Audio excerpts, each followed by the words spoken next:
وداعيا إلى الله بإذنه وسراجا منيرا.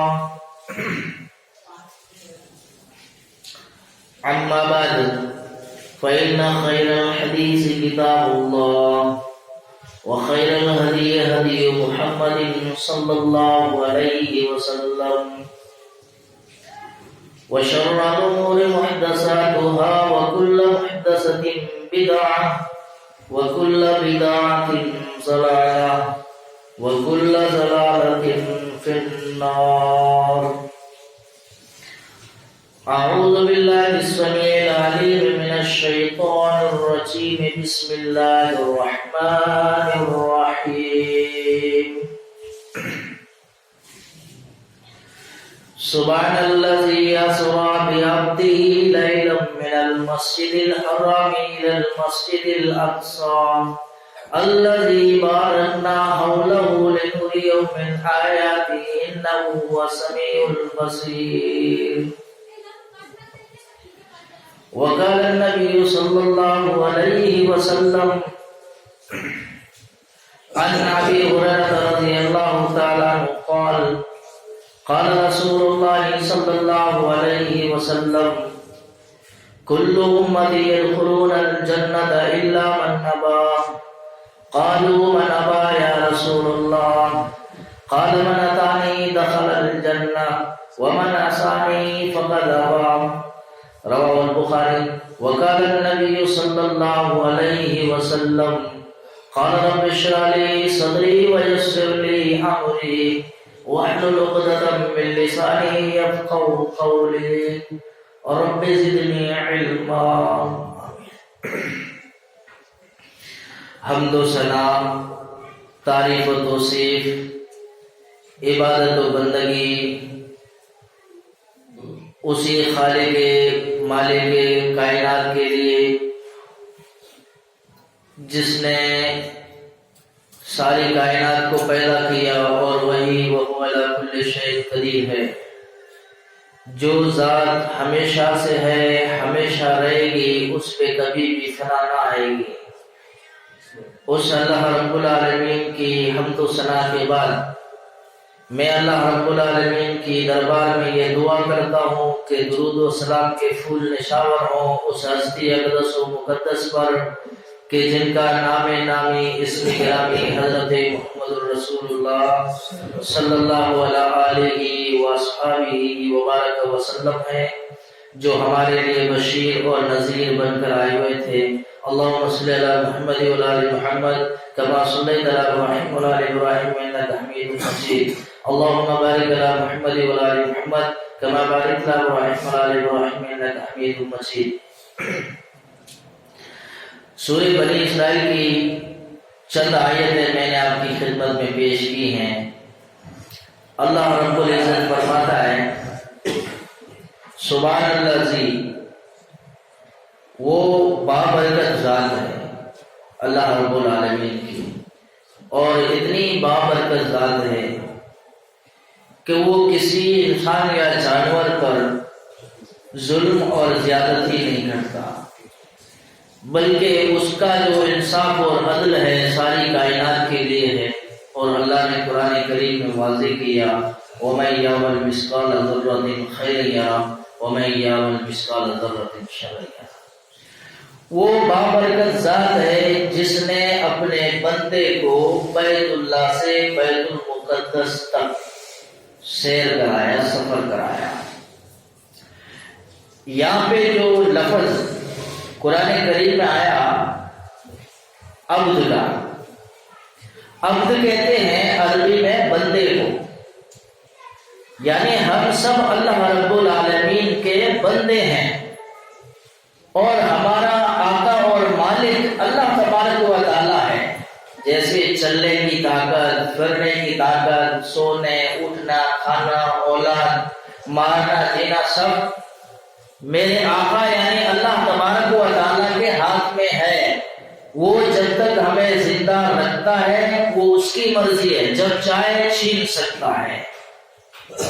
میں نے سیر کرایا اپنے بندے کو، اور جب بندہ کوئی بھی اس کا بندہ جب عابد بن جائے عبادت گزار ہو جائے، یعنی نیک ہو جائے، عمل صالح کرے، تو اللہ تبارک و تعالیٰ اس کو بلندی پر پہنچاتا ہے، اس کو عزت سے سرفراز کرتا ہے، اس کو عزت سے نوازتا ہے۔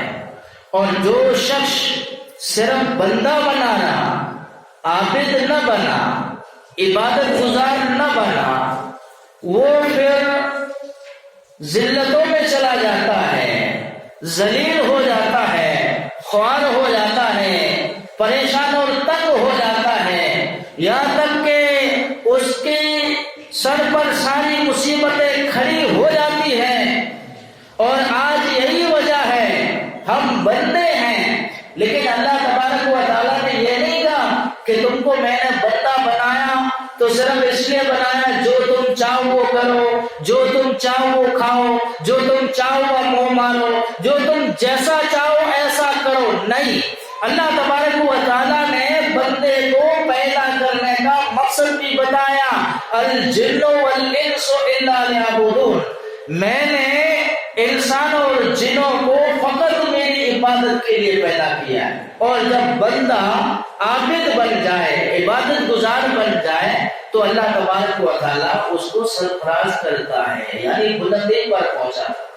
عبودیت کے بارے میں بہت سارے الفاظ آئے ہیں، حالانکہ حضرت محمد الرسول اللہ صلی اللہ علیہ وسلم بھی اللہ تبارک و تعالیٰ نے فرمایا میں نے آپ کو بشیر بنایا، منیر بنایا، لیکن آپ کو کون سی صفت چاہیے، آپ کو کیا پسند ہے، تو اس ہمارے نبی حضرت محمد الرسول اللہ صلی اللہ علیہ وسلم نے معراج والی رات یہ صفت کو چن کے نکالا۔ کون سی صفت؟ کہ الہ العالمین میں عابد رہوں، آپ کی ذات، تمہاری ذات میرے سامنے ہو، میرا سر تمہاری دربار میں جھکا ہوا ہو، اس میں جو مجھے مزہ اور لذت آتی ہے وہ کسی اور چیز میں نہیں آتی۔ بندہ اس کو کہتے ہیں جو اپنے مالک کی ہر وقت اطاعت کرے۔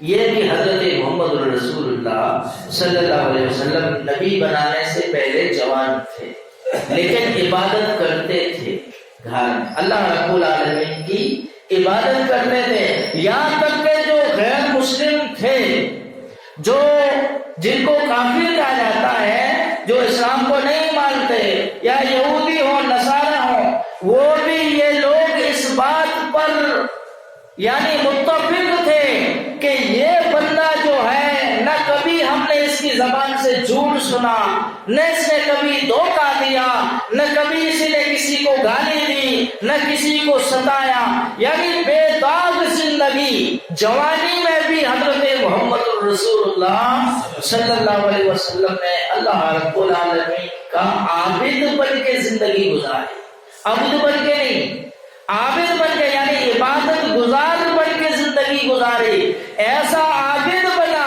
ایسی نیکی کی کہ اللہ تبارک و تعالیٰ نے سارے نبیوں میں سے افضل ہمارے نبی حضرت محمد الرسول اللہ صلی اللہ علیہ وسلم کو کہا۔ نوجوان تھے، نوجوانوں کے بارے میں بہت ساری احادیثیں ہیں۔ نوجوان جو چاہتا وہ کر سکتا ہے، یہ اس سے ہے کہ یہ جوانی اللہ رب العالمین کی نعمت ہے، اس کو گوایا نہ جائے۔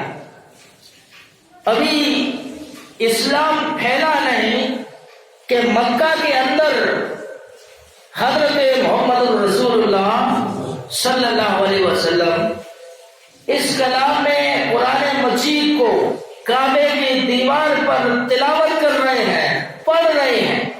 آپ بتاؤ، ہم لوگ اتنی آیتیں پڑھتے ہیں، مومن کہتے ہیں، مسلمان کہتے ہیں، لیکن ہم پر کوئی اثر نہیں ہوتا۔ کیوں؟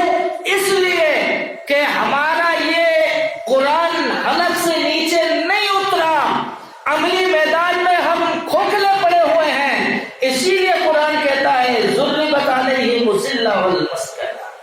آج ہم اسی وجہ سے تکلیف میں ہیں، پریشانی میں ہیں، آج ہماری کوئی عزت وقار اس لیے نہیں ہے، وہ معزز کے زمانے میں مسلمان ہو کر ہم خوار ہوئے، تارک قرآن ہو کر۔ ہم نے اس قرآن کو اس چیز کو ہم نے چھوڑ دیا جو ہم کو راستہ بتاتی.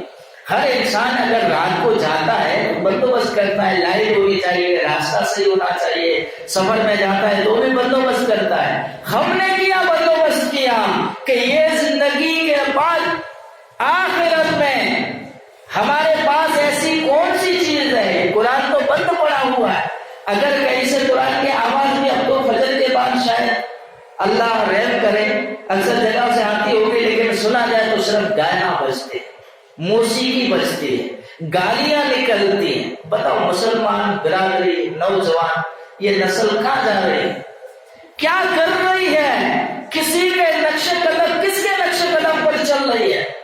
کیوں کہ اس نے ان ساری چیزوں کو بلا دیا. اور قرآن نے واضح کہا وارزن ذکری فإن له معیشۃ ضنکا ونحشرهم یوم القیامۃ اعما. اگر تم میری رحمتوں کو چھوڑ دو گے تو میں بھی تمہیں چھوڑ دوں گا. اور دوسری جگہ پہ اللہ رب العزت نے فرمایا لا یغیر ما بقوم حتی یغیروا ما بانفسہم. اگر تم اپنے آپ کو نہیں بدلو گے تو میں بھی تمہاری حالات نہیں بدلوں گا. اب اگر ہم عابد ہیں، اس کے بندے ہیں، تو ہمارے لیے ضروری ہے کہ ہم اپنے حالات کو بدلیں، ہم عبادت گزار بنے، ہم نیک بنے. اللہ نے کبھی یہ نہیں کہا کہ میں مسلمانوں کی مدد کروں گا. اللہ نے کبھی یہ نہیں کہا. اللہ نے کہا میں مدد کروں گا مومنوں کی، میں مدد کروں گا جو مجھ پر پکا بھروسہ رکھتے ہیں، میری عبادت کرتے ہیں، میری فرما برداری کرتے ہیں، ان کی میں مدد کروں گا. اور اللہ نے مدد کی. کیسے کی؟ کہ کعبے کی چوکھٹ میں حضرت محمد رسول اللہ صلی اللہ علیہ وسلم قرآن کریم کی تلاوت کر رہے ہیں. ایک پردیسی آدمی، نوجوان شخص قرآن کریم کو سنتا ہے، بے چین ہو جاتا ہے، دل دھڑکتا ہے. عربی جانتا تھا لیکن پوری بات نہیں سمجھ پایا، پر اس بات نے جو محمد رسول اللہ صلی اللہ علیہ وسلم نے قرآن کریم پڑھا، تلاوت کی. آج بتاؤ کتنے لوگ دنوں میں فجر بعد تلاوت کرتے ہیں اس کلام کی. اس کلام کی وجہ سے اللہ تبارک و تعالی روزیوں کے دروازے کھولتا ہے، ہر چیز کے لیے ٹائم نکلتا ہے. اللہ کے کلام کے لیے ٹائم نہیں نکلتا. اگر کوئی چالو بھی رکھتا ہے تو بھی لوگ پریشان ہو جاتے ہیں. عجیب حالات ہیں. اسی لیے میرے بھائیوں اپنے جوانی کو برباد مت کرو. اگر ایسا حال رہا تو پھر آخرت میں ناکامی کے علاوہ کچھ ہاتھ میں نہیں آئے گا اور جہنم کا دردناک عذاب ہے. اب وہ پڑھ رہے ہیں محمد رسول اللہ صلی اللہ علیہ وسلم کا وقت ختم ہوا، اپنے گھر کی طرف چل دیے. اب وہ شخص دیکھتا ہے کہ وہ انسان جو قرآن کریم یا کوئی ایسی چیز پڑھ رہا تھا، اب اس سے میں کیسے ملوں، کیونکہ بے چینی ہو گئی. اور قرآن کی مٹھاس بھی ایسی ہوتی ہے نا کہ حضرت عمر رضی اللہ تعالیٰ عنہ نے اپنی بہن سے کہا کہ بہن شیطان میرا راستہ چھوڑ دیتا ہے، تو نے نظریں اٹھا کر کبھی مجھ سے بات نہیں کی، آج میں مارنے کے لیے تیار ہوں، تو شیر کی طرح میرے سامنے آ کے مقابلہ کرتی ہے. ایسی کون سی چیز ہے تیرے پاس کہ تجھے اس نے ہمت دلائی، تجھے اس نے وہ جذبہ جگایا، تجھے اس نے وہ حوصلہ دیا، وہ کون سی چیز ہے؟ کہ یہ اللہ رب العالمین کا کلام ہے. اور قاری صاحب کو بلایا گیا، صرف ایک دو آیتیں پڑھتا ہے، طٰہٰ مَا أَنزَلْنَا عَلَيْكَ الْقُرْآنَ لِتَشْقَىٰ إِلَّا تَذْكِرَةً لِّمَن يَخْشَىٰ. ہائے ہائے. حضرت عمر نے کہا قاری صاحب بس کرو، میں کتنا ناسمجھ انسان ہوں کہ اس شخص کے بارے میں اس پہ حملہ کرنے کے لیے جا رہا تھا جس کو وہ آسمان و زمین کا مالک اتنی بھی تکلیف دینے کے لیے تیار نہیں ہے کہ اے میرے نبی آپ صرف جبریل سے قرآن سن لیا کرو، تمہارے سینے میں ہم محفوظ کر دیں گے. مطلب اللہ تبارک و تعالیٰ نے کیسی آسانی کر دی. یہ سیرت ہے. یہ جذبہ ہے. زیادہ کون ہے؟ قرآن کریم. اگر قرآن کریم پہ عمل نہ رہا، جو قوموں کو عزت ملی اس قرآن پہ عمل کرنے کی وجہ سے ملی. اور قرآن کے شارح اور مبلغ اگر کوئی ہے تو حضرت محمد رسول اللہ صلی اللہ علیہ وسلم. اب وہ پوچھتے ہیں کہ بھائی لوگوں سے، ادھر ایک خوبصورت انسان جو قرآن کریم پڑھ رہا تھا وہ کہاں گیا؟ لوگوں نے گر کے دیکھا. اللہ اکبر. مٹھاس تو ہے، اکیلا آدمی ہے، پردیسی آدمی تھا، لیکن دیکھتا ہے کہ سب آنکھیں نکالتے ہیں، چپ ہو گیا. ایک چھوٹے سے بچے سے پوچھتا ہے کہ ادھر خوبصورت انسان ایک کتاب پڑھ رہا تھا، کیا تم اس کو جانتے ہو بیٹے؟ اس نے اپنی زبان پر انگلی رکھی کہ زور سے نہ بولو، اگر ان کو پتا چلا تو تم بھی مار کھاؤ گے، میں بھی کھاؤں گا. اللہ اکبر. آپ بتاؤ، اسلام لانا تو بہت مشکل کی بات ہے، لیکن جو لے کے آیا، جو دعوت دے رہا ہے، اس سے ملنے کے لیے، اس سے پوچھنے کے لیے بھی تکلیف تھی. آج کیا تکلیف ہے؟ پھر بھی ہم چلاتے ہیں. اتنی ساری ہماری مسجدیں خالی پڑی ہوئی ہیں، اتنے سارے قرآن کریم بند پڑے ہوئے ہیں. بتلاؤ اللہ کی رحمت کہاں سے آئے؟ بے چین ہو گیا ہے. ایک دو آیتیں سنی اور اس بچے نے کہا کہ تم میرے پیچھے پیچھے چلو، میں آگے آگے چلتا ہوں. اگر کسی کی نظر ہم دونوں پر آئے تو تم بیٹھ جانا پیشاب کے بہانے، کسی کو یہ پتہ نہ چلے کہ میں تم کو لے کے جا رہا. اللہ. مکے کی چھوٹی چھوٹی گلیوں سے گزرے اور طرف تھی ملنے کی، جو چیز سنی بے چین کر دیا. ہے وہاں پہ پہنچتے ہیں، دروازے پہ دستک دی، اندر سے آواز آئی. میرے آقا حضرت محمد رسول اللہ صلی اللہ علیہ وسلم نے فرمایا کون ہو؟ کہا میں علی رضی اللہ تعالیٰ عنہ. کہا علی کیوں، کس لیے آئے ہو؟ کہا ایک پردیسی آدمی آپ سے ملنے کے لیے آیا، اس کو لے کے آیا. نبی اکرم صلی اللہ علیہ وسلم نے دروازہ کھولا. کہا تمہارا نام کیا ہے؟ کہا ابو ذر. بڑے خاندان سے تعلق رکھتا تھا. کہا کیوں آئے ہو؟ کہا کعبۃ اللہ کی چوکھٹ پہ جو تم نے پڑھا اس چیز نے مجھے بے چین کر دیا. اب وہ چیز مجھے سنائیے، کیا ہے، مقصد کیا ہے، کہنا کیا چاہتے ہو؟ حضرت محمد رسول اللہ صلی اللہ علیہ وسلم نے چند آیتیں قرآن کریم کی پڑھی اور نظر مبارک کو اٹھایا کہ اس پردیسی کی آنکھوں سے آنسو بہہ رہے ہیں. اتنا اثر کیا قرآن کریم نے اس کی دل پر، کیونکہ ایمان اس کا زندہ تھا.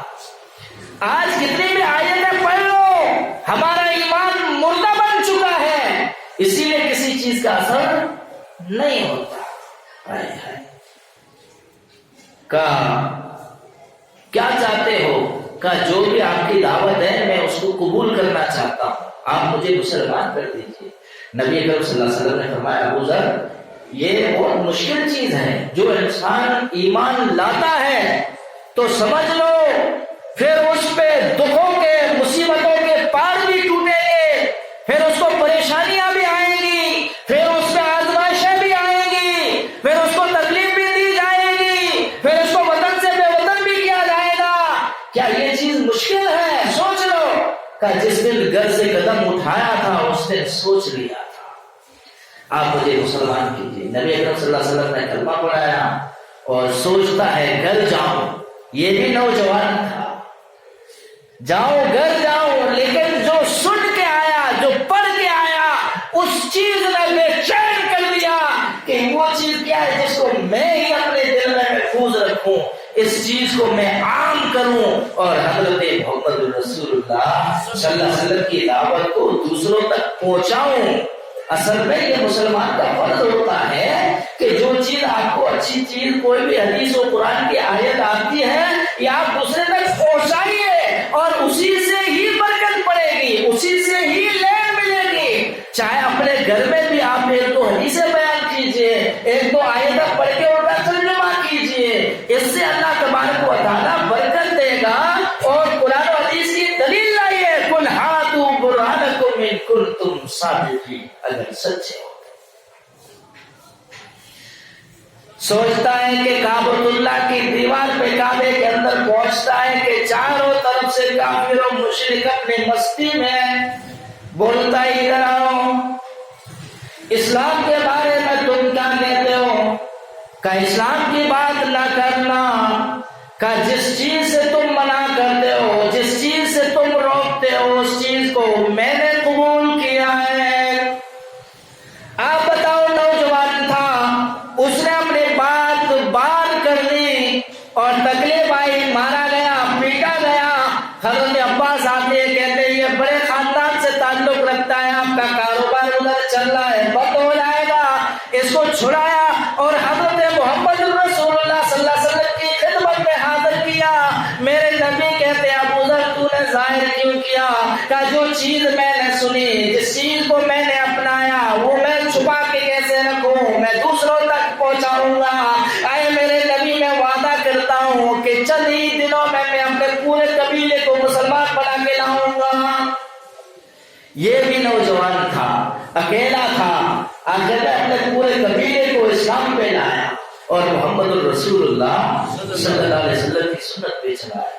آج ہم اتنے نوجوان ہیں، ایک برائی کو ختم نہیں کر پاتے، ایک چیز پہ ہم عمل نہیں کر پاتے۔ بتاؤ اللہ کی رحمت کہاں سے؟ سوچا ہے نوجوانوں کا کردار۔ ایک اور نوجوان ہے بخاری کے، یہ بھی بخاری کے روایت، حضرت محمد رسول اللہ صلی اللہ علیہ وسلم کے ساتھ ظہر کی نماز پڑھی، اسلام آیا۔ اللہ کے نبی اکرم صلی اللہ علیہ وسلم سے پوچھتا ہے، اللہ کے نبی صلی اللہ علیہ وسلم میں نے اسلام قبول کیا ہے، میرے سارے گناہ معاف ہو جائیں؟ بتا، اسلام قبول کرنے سے گناہ سارے مٹ جاتے ہیں، ایسے ہی نیکی کرنے سے بھی میرے آقا نے فرمایا جیسے کوئی درخت ایسا ہو جس کے پھل پک گئے ہوں اور اگر اس کو جھنجھوڑا جائے تو اس سے کیسے پتے نیچے زمین پر گرتے ہیں، ایسے جب انسان پانچوں ٹائم کی نماز پڑھتا ہے، عابد بنتا ہے، عبادت گزار بنتا ہے، تو اس کے گناہ ایسے گر جاتے ہیں، معاف ہو جاتے ہیں۔ اور کیا چیز چاہیے؟ اللہ کے نبی صلی اللہ علیہ وسلم نے کہا ہاں اگر تم نے سچی دل سے کلمہ پڑھا ہے تو تمہارے سارے گناہ معاف ہو جائیں گے۔ کہ اللہ کے رسول صلی اللہ علیہ وسلم میرے گناہوں کی عادت پڑی ہوئی ہے، میں کیا کروں، مجھے یہی کئی کام دے دو تاکہ آپ کی صحبت میں رہوں گا تو گناہ سے بچا رہوں گا۔ نبی اکرم صلی اللہ علیہ وسلم نے فرمایا، زور سے بولے صلی اللہ علیہ وسلم، پہلے کیا کام کرتے تھے؟ کہ اللہ کے رسول صلی اللہ علیہ وسلم اسلام لانے سے پہلے میں ڈاکو تھا،